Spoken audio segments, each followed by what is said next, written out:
Off the top, we start with the mysterious death of a high school star athlete, Kendrick Johnson, who was found dead inside a rolled-up mat in the school gym. Johnson's death ruled accidental, but his parents are convinced their son, their teenage son, was murdered.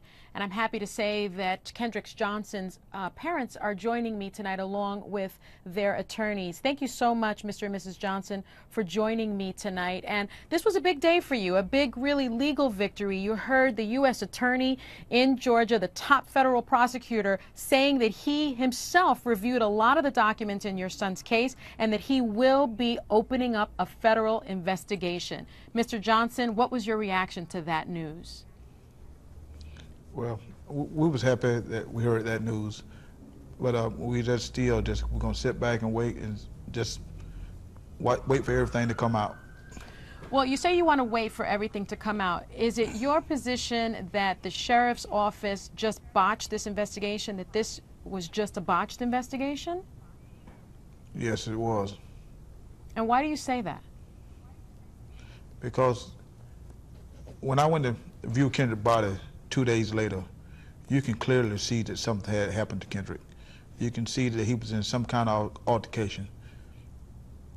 And Mrs. Johnson, do you also just reject the notion that this was an accidental death? Yes, because Kendrick, when I tried to get down in no mat to get no shoe, Kendrick would have got down and thrown those mats over and picked up his shoe. Had he ever talked to you about these mats? Because we're hearing from school officials that many of the children use these mats to keep their books on top of, to retrieve their sneakers, those students that don't have lockers. Had he ever discussed with you this fact about these mats that are in the gym? No. Well, let me ask you, Attorney King, because I know that you've been involved in this case from the very beginning, and you have said many times that you were stonewalled by the Sheriff's Department during this investigation, and it was you who sort of mandated this second autopsy and sent the report to so many people, the Department of Justice Civil Rights Division, the U.S. Attorney's Office, the Georgia Bureau of Investigation. Tell us about this stonewalling that you talk about. Well, it started literally from the time that I believe Mr. and Mrs. Johnson were having to cope with their son's death. Mr.